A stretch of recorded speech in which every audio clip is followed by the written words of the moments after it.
माझं नाव ग्रीष्मा मोहन पाटील. इयत्ता 6वी अ, roll number 22. माझ्या प्रोजेक्टचं नाव 3D शेप्स. आपण ही रशी घेतली का शेप एक तयार झाला.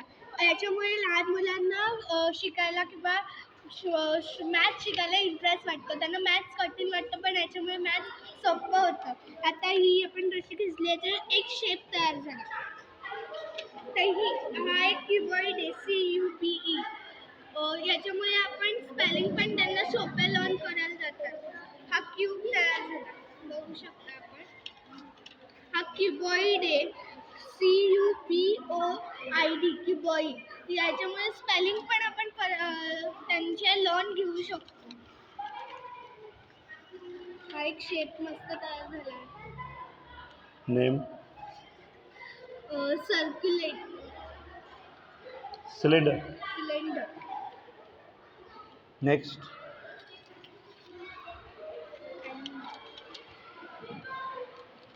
याचा फायदा काय? याचा फायदा असा की लहान मुलं असतील त्यांनी ही जर रशी घेतली तर त्यांना वाटेल का मस्त शेप तयार झाला आहे. वाव, किती सोपं आहे. आपण मॅथ्समध्ये इंटरेस्ट घालावा जास्त. त्यांना जो क्रिएटिव्ह काहीतरी वाटेल किंवा क्राफ्टमधून त्यांना काहीतरी बनवून आणि असं शिकवायचं, असं त्यांना भारी वाटेल का वाव, क्राफ्टमधून काय काय शिकता येतं. मॅथ्सचं येतं, सायन्स, वेगळं काय काय येतं. तर गोवर्धन इको विलेजनं मॅथ्स डे साजरा केला, तर हे प्रदर्शन भरलं, तुम्हाला कसं वाटतं? खूप छान वाटतंय. खरं तर हा म्हणजे हे मॅथ्सचं डे हा नेहमी साजरा करायला पाहिजे. कोणत्याही शाळेत, प्रत्येक शाळेत साजरा करायला पाहिजे. हरे कृष्ण.